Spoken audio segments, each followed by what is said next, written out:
Only 4 of the 27 books in the New Testament provide the account of Jesus' birth, life, ministry, death, and resurrection. These are the 4 canonical Gospels: Matthew, Mark, Luke, and John. These 4 texts make up the first division of the New Testament, and they appear first in the order of the New Testament books. It's important to remember, however, that the Gospels were not the first 4 texts in the New Testament to be written. This honor falls to the letters written by the Apostle Paul. The Gospels were only written after other documents related to early Christianity, also called the Jesus movement, began to emerge. Thus, the Gospels participate in an emerging literary tradition. The Gospels are different than any other text in this tradition, and in a way, the Gospels are different from any other text that had previously existed. Before the first Gospel, Mark, was written, there were no narrative or story accounts of Jesus' life and resurrection. Moreover, the Gospels do not fit comfortably into a single literary category. The word gospel, which is the genre that we use to label Matthew, Mark, Luke, and John, is a literary category that did not exist prior to the emergence of these written Jesus traditions. Mark, the first gospel, thus established a new kind of document when they wrote their gospel.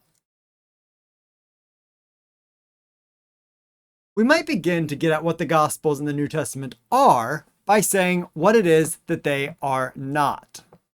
First, the Gospels are not eyewitness accounts of Jesus' life. While some New Testament scholars, usually of a somewhat conservative bent, believe that the Gospels are based on eyewitness testimony, we should not imagine that the evangelists are following Jesus around and making notes about his actions and teaching and writing these up as they go. Moreover, the Gospels weren't written shortly after Jesus' death. By most counts, the earliest Gospel was written nearly 40 years after Jesus died and was resurrected. This is not necessarily a knock on the Gospel's reliability, it's simply to state that these narratives were written several decades after Jesus' death. In the modern world, we might expect that the details and account of an influential person's life and death would be recorded quickly and accurately. Ancient authors weren't concerned with the details, the nitty-gritty about a person's life, the same way that modern biographers are. That we do not have detailed physical descriptions of Jesus is a sign of this. Ancient biographers and modern biographies simply have different interests from one another. Modern biographers and historians are interested in historical exactitude, when, where, why, and how things happened. The more details, the better. Some ancient historians demonstrate similar historical concerns, but not the Gospel authors. The Gospels are not history textbooks. This isn't to say that they don't report history. They do that, but they function very differently than do modern historical records or books. One of the main differences between many modern historians and biographers and ancient historians and biographers is their understanding of objectivity. Because modern writers are concerned with historical exactitude, they attempt to be objective, to simply record the facts. This isn't the case with ancient authors. Ancient authors are very often straightforward about their intentions in their writings. They aim to convince their reader of something, and very often they tell the reader just what it is they aim to convince them of.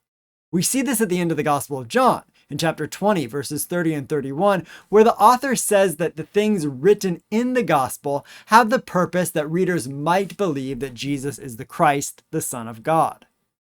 Finally, the 4 canonical Gospels aren't the only narratives or discourses about Jesus from the ancient world that exist. That is, there are other Gospels, other accounts of Jesus' life. We call these non-canonical or apocryphal Gospels. While each of these provide their own portrait of Jesus, most biblical scholars believe these non-canonical or apocryphal texts to have been written well after the canonical Gospels were written. This, in and of itself, doesn't make them less valuable than the canonical Gospels, but they do appear to be dependent on Matthew, Mark, Luke, and John to fill in some gaps left by those Gospels. And they're, of course, not deemed canonical or scripture in Christian traditions.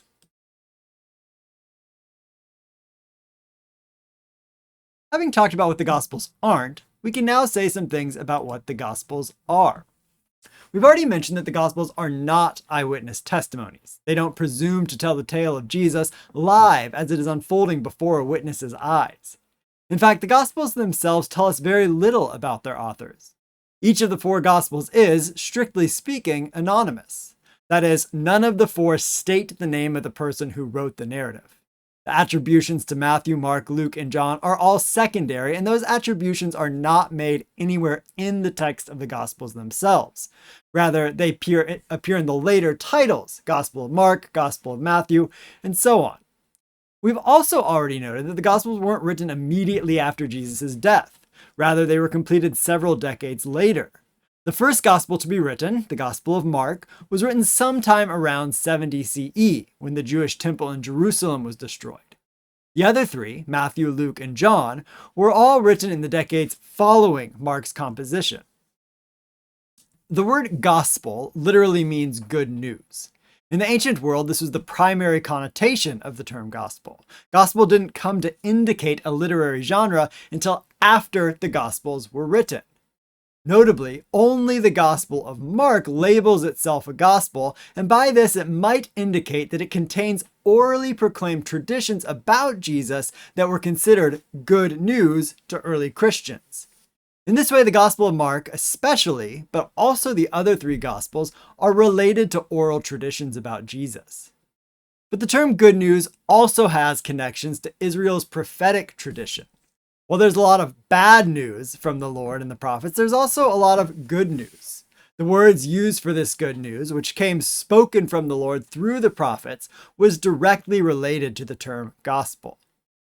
Other good news, orally delivered in the context of the New Testament, was news of Rome's victory in battle, the birth of an empire, or maybe a treaty made with some other people. Good news or gospel thus also had deeply political connotations. The Gospels are also theological accounts. They make particular claims about the Jewish God Yahweh and how a specific individual, Jesus, relates to and acts on behalf of the Jewish God. As we've seen, John specifically states that it aims to foster belief in its audience. While the other three Gospels don't come right out and say what their purpose is, they aim to convince their audience to believe certain things and act certain ways as well. And this is very common of ancient biographies. The authors of ancient biographies are less interested in providing the bare objective facts about an individual and more interested in communicating certain values or virtues about that individual.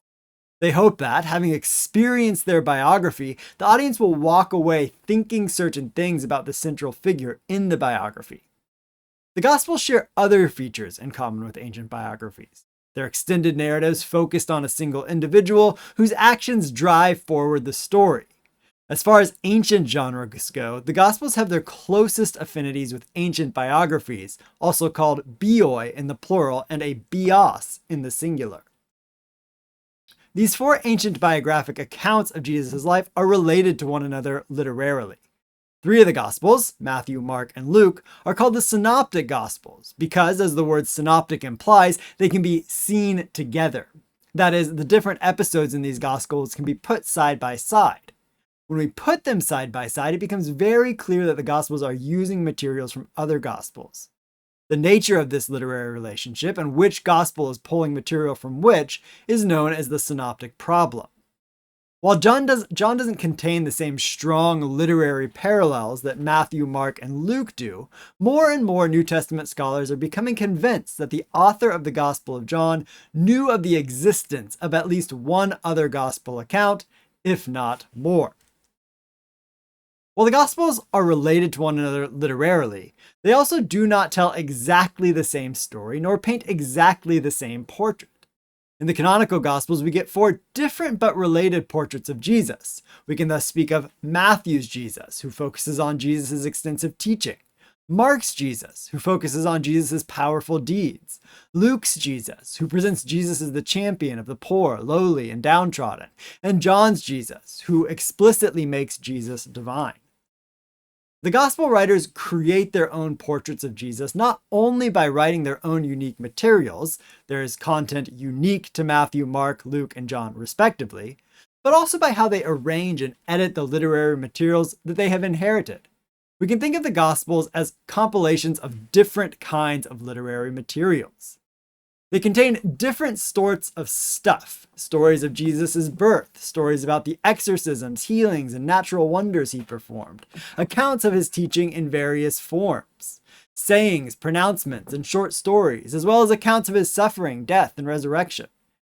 If we think of the New Testament as a library that contains a variety of different materials, so also can we think of the New Testament as a library that contains a variety of different materials. We can also think of the Gospels as containing a variety of different kinds of literary materials. In short, the Gospels are 4 anonymous narrative accounts of the life of Jesus, and they're called Matthew, Mark, Luke, and John. These narratives are most closely related to the genre of ancient, not modern, biography. They're influenced by Jewish scripture and were written between the years 70 and 90 CE. The Gospels contain various kinds of literary material, including miracle stories, parables, sayings, and accounts of Jesus' birth, death, and resurrection. Each Gospel presents a different and unique portrait of Jesus of Nazareth.